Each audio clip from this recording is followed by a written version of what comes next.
salib, lambang kutuk nestapa celah. Salib itu tempat Tuhan Maha Kudus menebus umat manusia. Salib itu ku junjung penuh hingga tiba saat ajalku. Salib itu ku rangkul teguh dan mahkota telah milikku.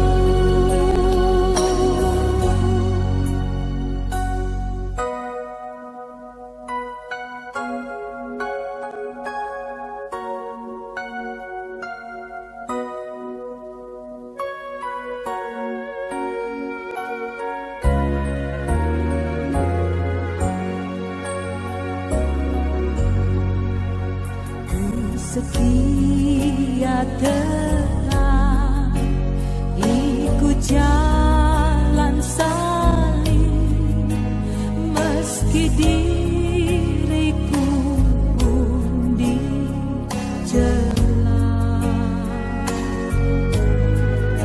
Satu saat kelak ku dibawa pergi ke tempat kemuliaannya. Salib itu ku junjung penuh hingga tiba saat ajalku. Salib itu ku rangkul teguh dan mahkota telah milikku. Salib itu ku rangkul teguh dan mahkota telah milikku. Dan mahkota telah milikku.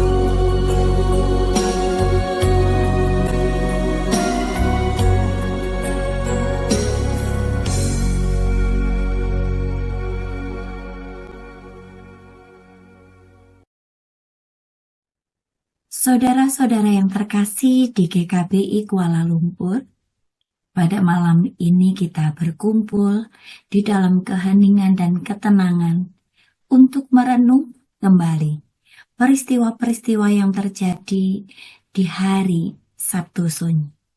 Ini adalah waktu untuk merenungkan pengorbanan dan kasih Tuhan yang dinyatakan melalui Yesus Kristus. Saat ini, mari kita menyiapkan hati kita, marilah kita membuka diri kita untuk mendengarkan suaranya dan merenungkan makna yang dalam dari iman kita. Mari kita berdoa agar renungan ini membawa pengharapan di tengah-tengah ketidakpastian. Mari kita berdoa. Tuhan yang Maha Kasih, kami datang ke hadapan-Mu malam ini dengan hati yang penuh syukur. Dalam keheningan Sabtu Sunyi ini, kami mengingat pengorbanan Putra-Mu Yesus Kristus yang telah memberikan segala sesuatu untuk menebus dosa kami. Kami mohon untuk menyentuh hati kami dengan pengertian yang lebih dalam tentang kasih dan rahmat-Mu. Bimbinglah kami, agar kami dapat merenungkan makna dari pengorbanan-Mu, serta belajar untuk hidup dalam terang kasih-Mu setiap hari. Saat kami merenungkan perenungan ini, biarkanlah kami merasakan kedamaian dan harapan yang datang dari kehadiran-Mu. Ajarilah kami untuk bersabar dan berharap meskipun saat-saat sulit melanda kehidupan kami. Kepadamu kami serahkan, biarlah perenungan ini menjadi sumber kekuatan dan inspirasi bagi setiap kami. Di dalam nama Yesus Kristus, Tuhan kami berdoa. Amin. Perenungan kita di dalam Sabtu Sunyi ini akan terambil dari Injil Matius pasal 27 ayat 57 sampai dengan yang ke-66. Matius 27 ayat 57 sampai dengan yang ke-66 yang demikian. Menjelang malam, datanglah seorang kaya, orang Arimatea, yang bernama Yusuf, yang telah menjadi murid Yesus juga. Ia pergi menghadap Pilatus dan meminta mayat Yesus. Pilatus memerintahkan untuk menyerahkannya kepadanya, dan Yusuf pun mengambil mayat itu, mengapaninya dengan kain lenan yang putih bersih, lalu membaringkannya di dalam kuburnya yang baru, yang digalinya di dalam bukit batu, dan sesudah menggulingkan sebuah batu besar ke pintu kubur itu, pergilah ia. Tetapi Maria Magdalena dan Maria yang lain tinggal di situ, duduk di depan kubur itu. Keesokan harinya, yaitu sesudah hari persiapan, datanglah imam-imam kepala dan orang-orang Farisi bersama-sama menghadap Pilatus. Dan mereka berkata, "Tuan, kami ingat bahwa si penyesat itu sewaktu hidupnya berkata, 'Sesudah 3 hari aku akan bangkit.' Karena itu perintahkanlah untuk menjaga kubur itu sampai hari yang ketiga.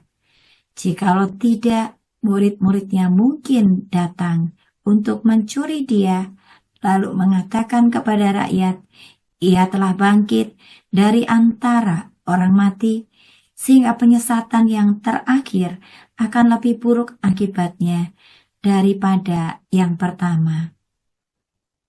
Kata Pilatus kepada mereka, "Ini penjaga-penjaga bagimu. Pergi dan jagalah kubur itu sebaik-baiknya."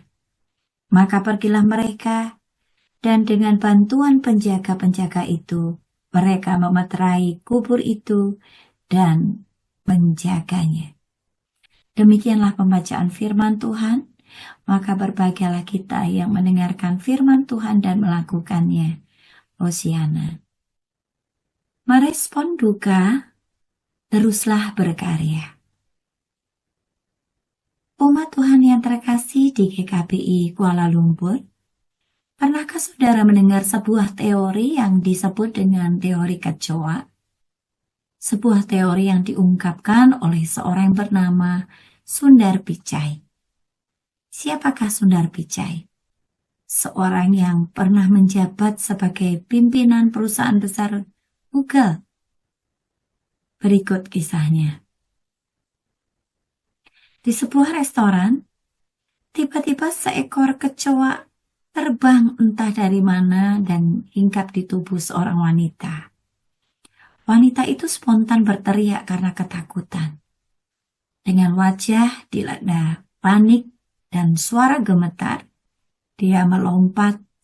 Kedua tangannya berusaha mati-matian untuk melepaskan diri dari kecoa tersebut. Reaksinya menyebar seperti api, menyebabkan semua orang di kelompoknya menjadi panik. Setelah berusaha keras, wanita itu berhasil mengusir kecoa tersebut. Kecoanya terbang, namun hingga pada wanita lain dalam kelompok tersebut.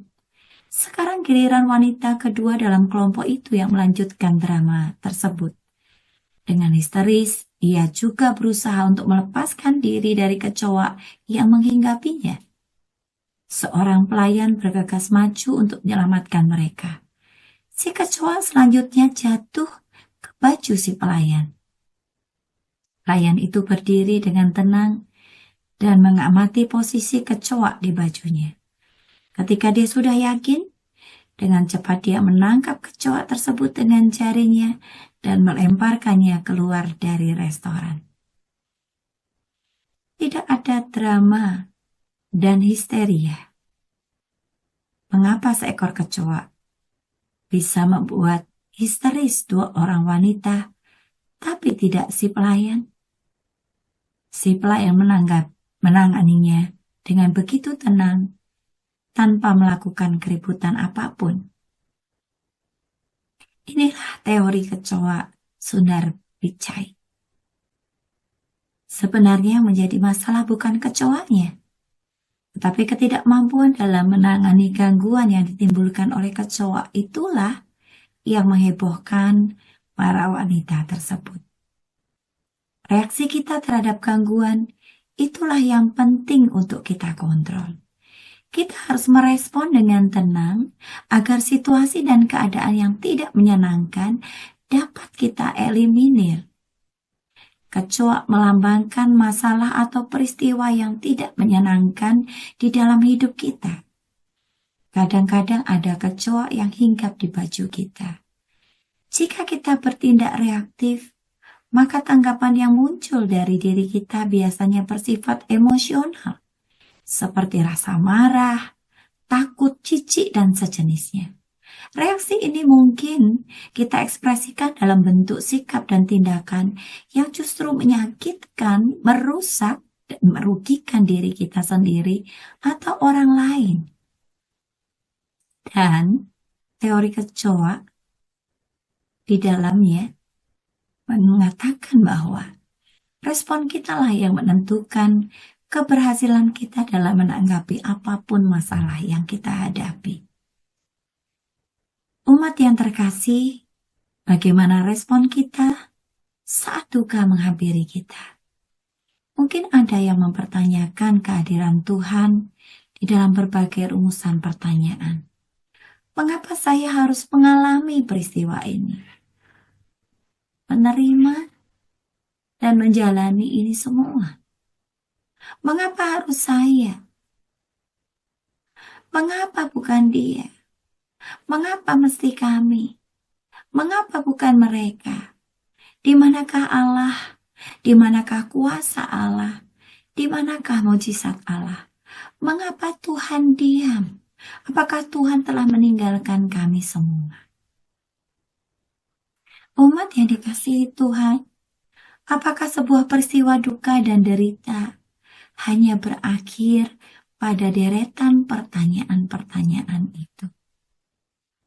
Apakah hanya itu yang dapat dilakukan oleh umat Tuhan dan selalu menjadi akhir dari sebuah pergumulan manusia soal duka dan derita? Tidak adakah pilihan lain yang dapat dilakukan sebagai respon atas duka? Sabtu sunyi atau Sabtu suci, di mana aspek kedukaan begitu sangat kuat, yang menjadi masa transisi antara kematian dan kebangkitan Yesus, memperlihatkan kepada kita bagaimana respon-respon yang muncul manakala penderitaan dan duka cita itu menghampiri manusia. Injil Matius memberi kesaksian, setidaknya ada 3 respon yang muncul. Pertama, respon imam-imam kepala dan orang-orang Farisi. Mereka adalah kalangan atau kelompok yang memilih menutup diri dari karya Allah, menolak karya Allah, Mereka telah dibutakan oleh kepentingan mereka sendiri. Mereka berbuat semau mereka sendiri. Mereka tahu banyak hal, tetapi mereka tidak bijak. Mereka tidak belajar dari kesalahan, tetapi malah menutup kesalahan dengan kesalahan yang lain.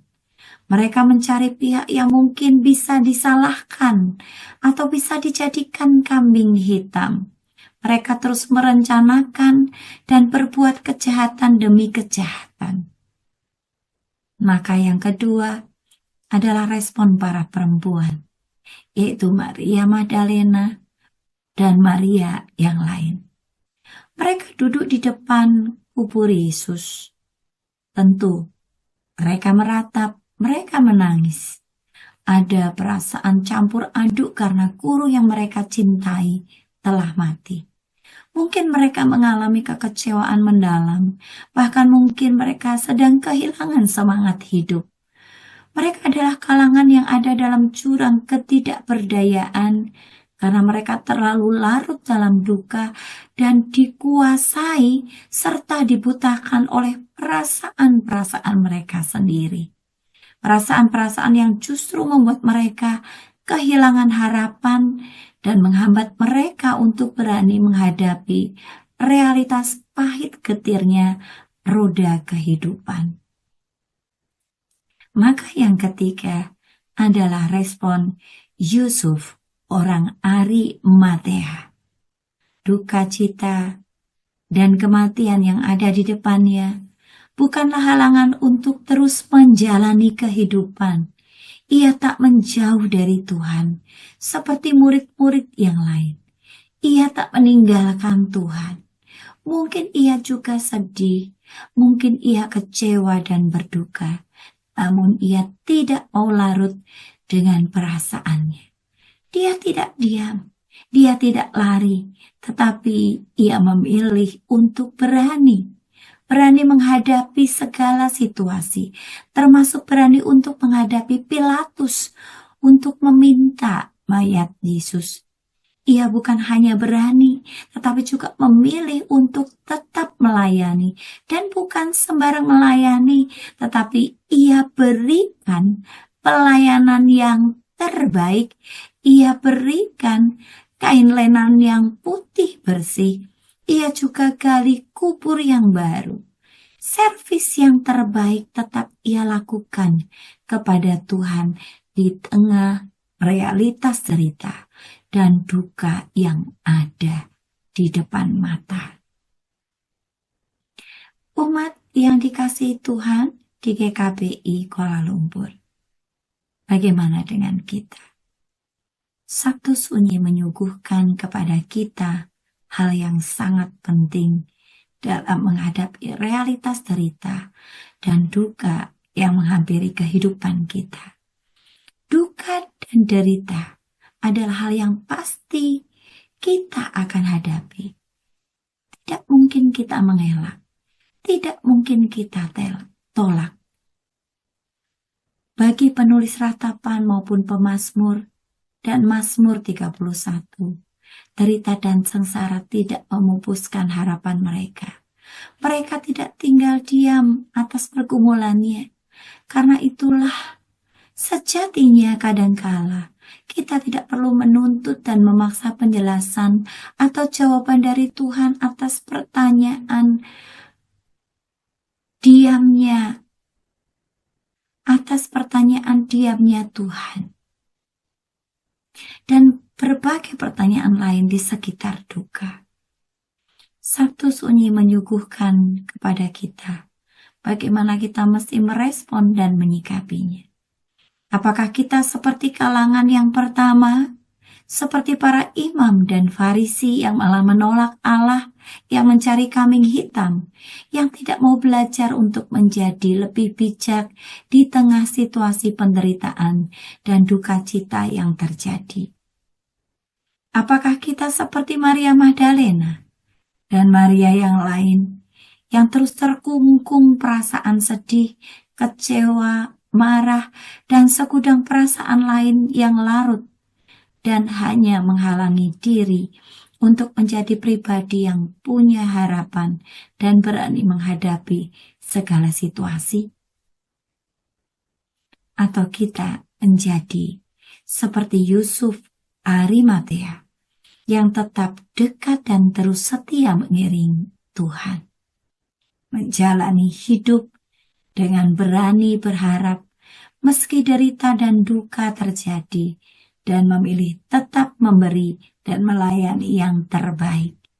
Jika duka dan derita sedang menghampiri kita, apakah kita memilih tetap berharap? Tetaplah berharap dengan berani menghadapi dan menatap hari esok. Sebab di hari esok, Kristus adalah Sang Victor, pemenang dalam kebangkitannya. Amin.